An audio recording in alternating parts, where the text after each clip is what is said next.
Assalamualaikum warahmatullahi wabarakatuh. Hamdan wa syukranillah amma ba'd. Hadirin kaum muslimin rahimakumullah. Dohan Allah Ta'ala dina Al-Quranul Karim. A'udzu billahi minasyaitonir rajim. Bismillahirrahmanirrahim. Innal shadaqatu lil fuqara wal masakin wal amilina 'alaiha wal mukhalafati fi qulubihim wa fi riqab wal gharimin wa fi sabilillah wa ibni sabil anu hartosna sanyanyana sedekah eta pikeun fakir miskin pikeun amilin anu nguruskeun kana eta sedekah wal mu'alafatu fi qulubihim jeung kanu dioloh hatena hartina mu'alaf wa fi riqab jeung ka abid anu diperdikakeun wal gharimin kanu boga hutang wa fisabilillah jeung ka fisabilillah wa ibni sabil jeung ka anak jalan. Penjelasanana nyaeta inna shadaqatu sanyanyana sedekah di dieu kabagi kana dua bagian. Nomor kahiji sedekah anu wajib anu ditangtukeun jumlahna jeung waktuna anu disebut zakat ngaranna, maka teu meunang teu ieu hukumanana dosa lamun teu dilakukeun. Tuluy nomor kadua nyaeta sedekah anu sunnah anu henteu ditangtukeun jumlahna anu henteu ditangtukeun waktuna disebut sedekah ngaranna. Bebas eta mamasianana ketika urang boga milik umpama teh mah 100.000 arek dipasikeun 10.000 arek dipasikeun 50.000 bahkan dipasikeun sadayana ge teu ditangtukeun sareng waktuna oge teu ditangtukeun eta sedekah sunnah. Sedengkeun sedekah anu wajib eta anu disebut zakat ditangtukeun waktuna oge ditangtukeun jumlahna. Anu kakurung kana 8 asnaf anu tadi diaoskeun teh sanyanyana sedekah teh lil fuqara wal masakin eta pikeun nomor kahiji jalma fakir. Jalma fakir teh hartina jalma anu teu boga harta jeung teu boga usaha. Geus teu bisa usaha, geus teu aya nu nitah gawe sabab seperti contohna seperti aki-aki nu geus 80 tahun masih keneh beuki barang dahar tapi geus teu kaduga usaha jeung geus moal aya nu nitah gawe. Barang dahar mah beuki biasa. Tah ieu kalebet kana fakir, maka berhak mustahik manehna nampi kana zakat eta kedah dipasihan. Kumaha lamun mita fakir eta mah jalmana fakir tapi anak-anakna beunghar, maka ieu teu ka sebat jalma fakir lamun anak-anakna beunghar mah. Ieu mah khusus ka jalma memang anu teu boga harta oge teu boga usaha. Lain karena ngadul tapi geus memang geus teu layak kitu. Ai barang dahar mah masih keneh beuki. Tuluy nu kadua wal masakin jeung ka fakir miskin.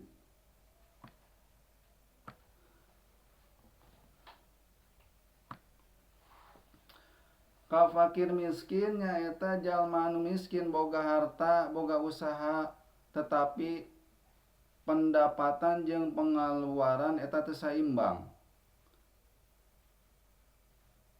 Pendapatan sapoe 50.000, pengeluaran eta 100.000. Jadi loba nombok nu akhirna ngahutang. Tah ieu asup kana kategori miskin, maka manehna berhak nampi narima kana zakat. Kudu kabagian zakat. Tuluy nu katilu nyaeta wal amilin 'alaiha kaamilin anu nguruskeun kana eta zakat. Tetapi di dieu zakat di dieu amilin teh kudu jalma anu paham dina nguruskeunana. Teu bisa asal-asalan sabab eta pembagian zakat 8 asnaf teh sadayana kudu kabagian. Minimal anu aya di lemur dirinya anu asnaf nu keur bieu disebat teh 8 atanapi kurang ti 8 eta sadayana kedah kabagi. Teu bisa dikurangan. Lamun aya jumlahna aya misalnya aya 6 aya 7 itu. Komo 8 mah da mungkin 8 mah nya. Sabab aya rikob mah ayeuna geus teu aya.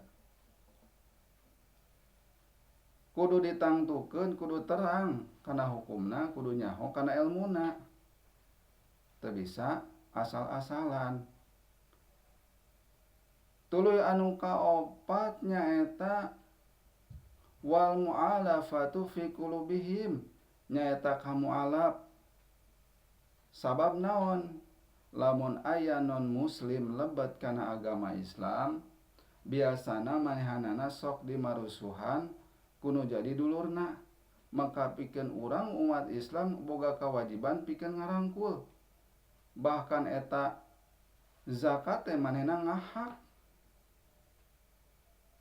Aya di urang pan sok salah nang 2 rupa we biasana mah nang janda anak yatim, janda anak yatim, padahal eta nu sejena pilarian bisi aya mu'alaf, bisi aya gorim kan gitu. Tuluy wa fi riqab, nyaeta riqab teh abid mukatab. Abid anu diperdeka-perdekakeun ditebusan. Tuluy eta abid teh dititah gararawe ngalah duit. Tuluy artosna teh dipake nembusan ngahilian kana harga dirina.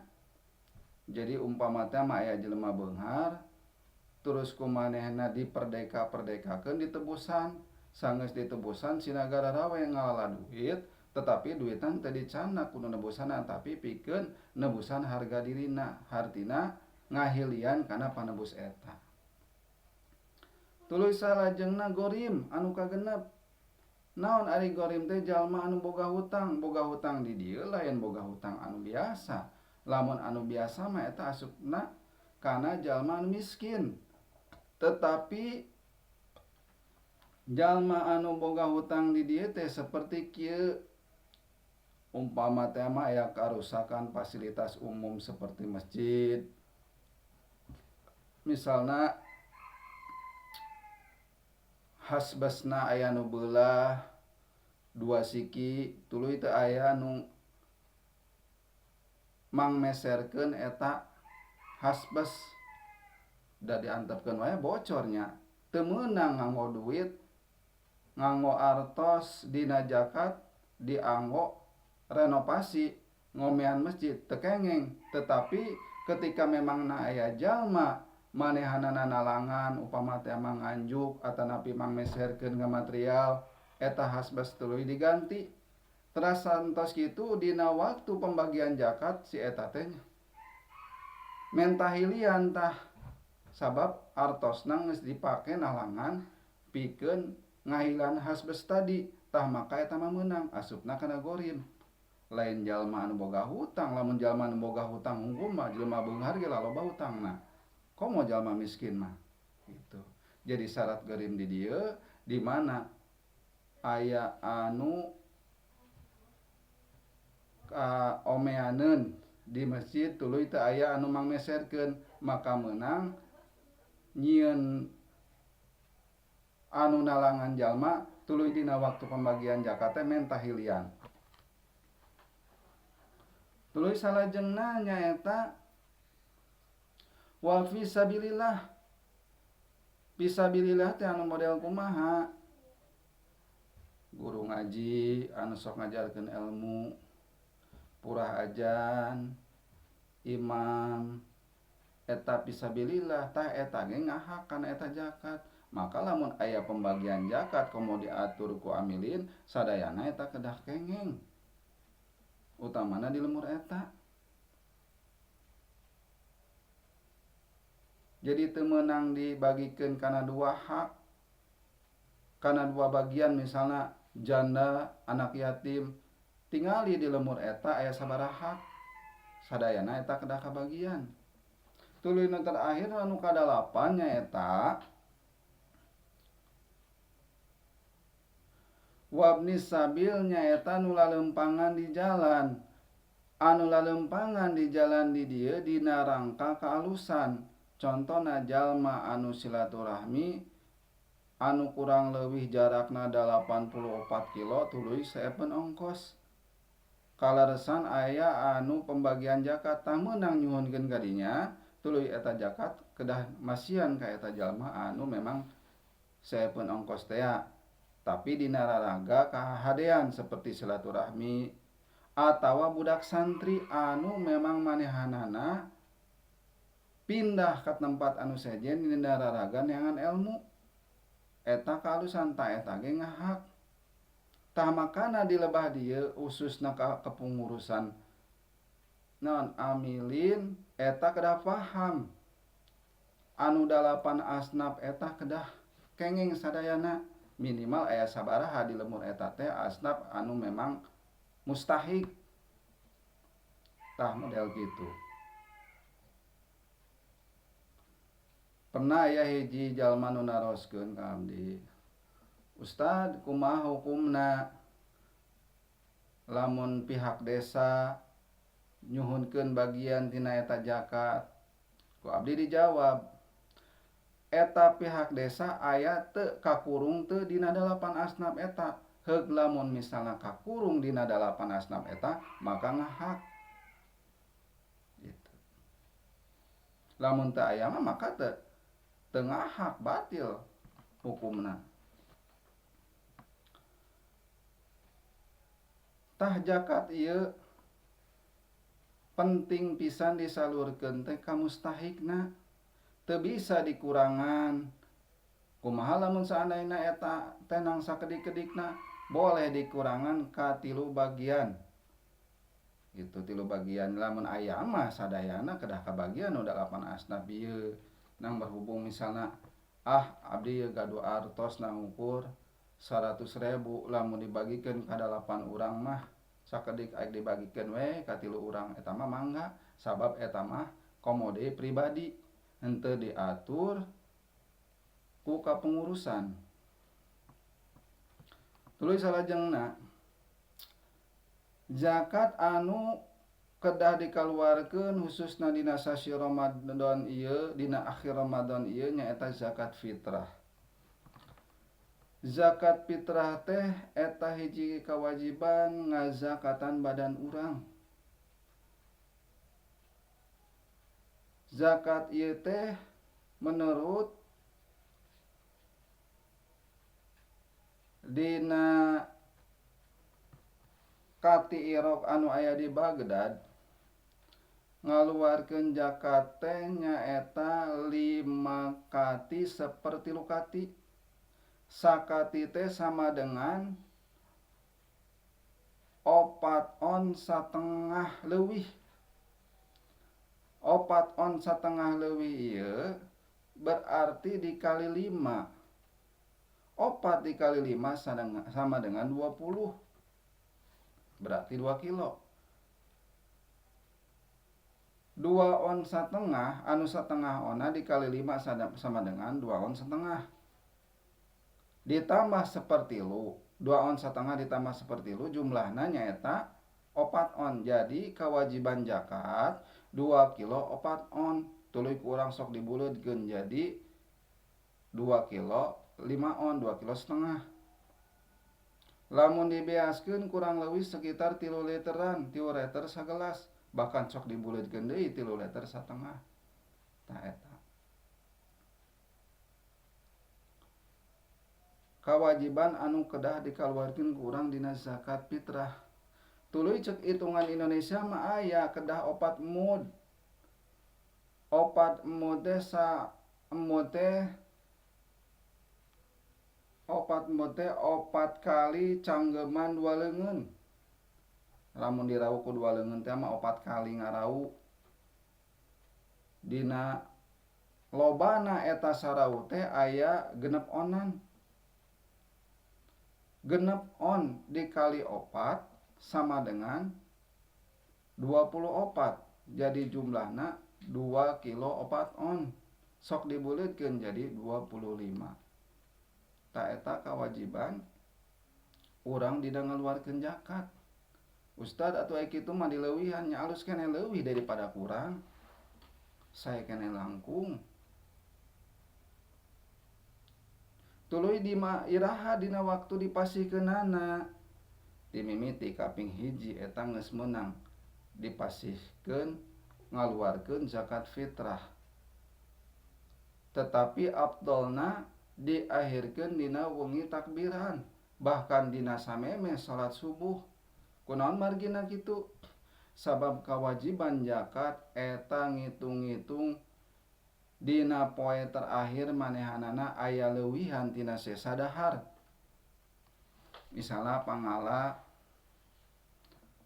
sapoe dina poe terakhir teh meunang 5 liter beas.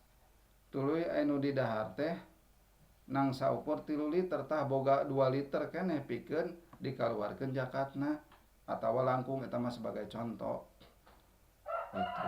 Jadi aya sesadahar manehanana dina poenan eta, makana diakhirkeun kana malam takbiran teh dina akhir poe malaman takbiran teh tah dina poe eta boga leuwih teu tina sesadahar. Tapi pikeun urang-urang anu boga stok beas saminggu sakali, geus persiapan sakalung bahkan sabulan sakali, teu kudu di akhir-akhir ngaluarkeun zakat fitrah teh kan kedah hiji kedah diuruskeun. Gitu. Teras kedah diolahkeun lamun kanu miskin teu boga teh mah.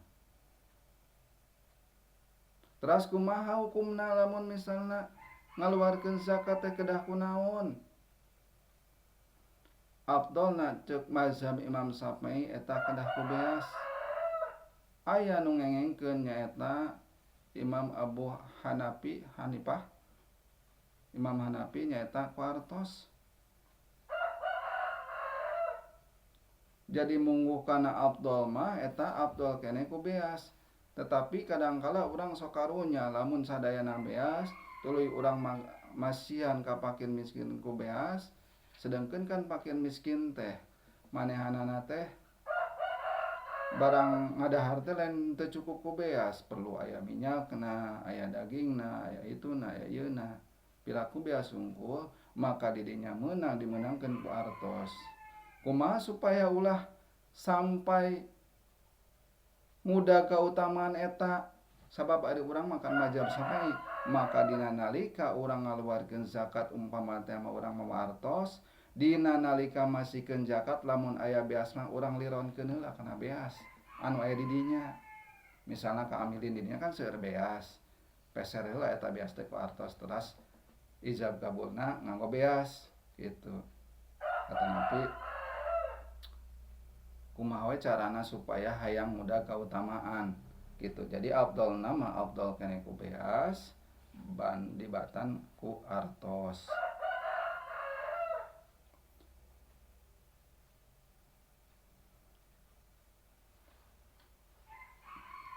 Waktosna timimiti kaping hiji gitu. Eta geus tiasa ngaluarkeun zakat. Bahkan afdolna diakhirkeun kana wengi-wengi takbiran.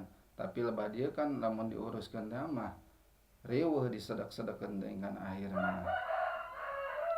Hadirin kaum muslimin rahimakumullah. Mudah-mudahan awasan ieu khususna dina taun ieu urang saum, muga-muga urang saum urang sing ditampi ku Allah Subhanahu wa taala. Urang sababaraha dinten deui kana dinten boboran, muga-muga urang sing kembali ke fitrah seperti bayi anu dilahirkeun ke alam dunya estu teu boga dosa. Muga urang kembali ke fitrah. Muga urang tambih-tambih kaimanan urang, katakwaan urang sabadana dina taun ieu leuwih sae leuwih hade akhlak urang, leuwih hade deui ibadah urang. Oge sagala rupa amal ibadah anu dilakonan dina taun ieu khususna dina bulan Ramadan ieu muga Allah nampi. Amin ya Allah ya rabbal alamin. Upina nu sakitu anu kapihatur. Wassalamualaikum warahmatullahi wabarakatuh.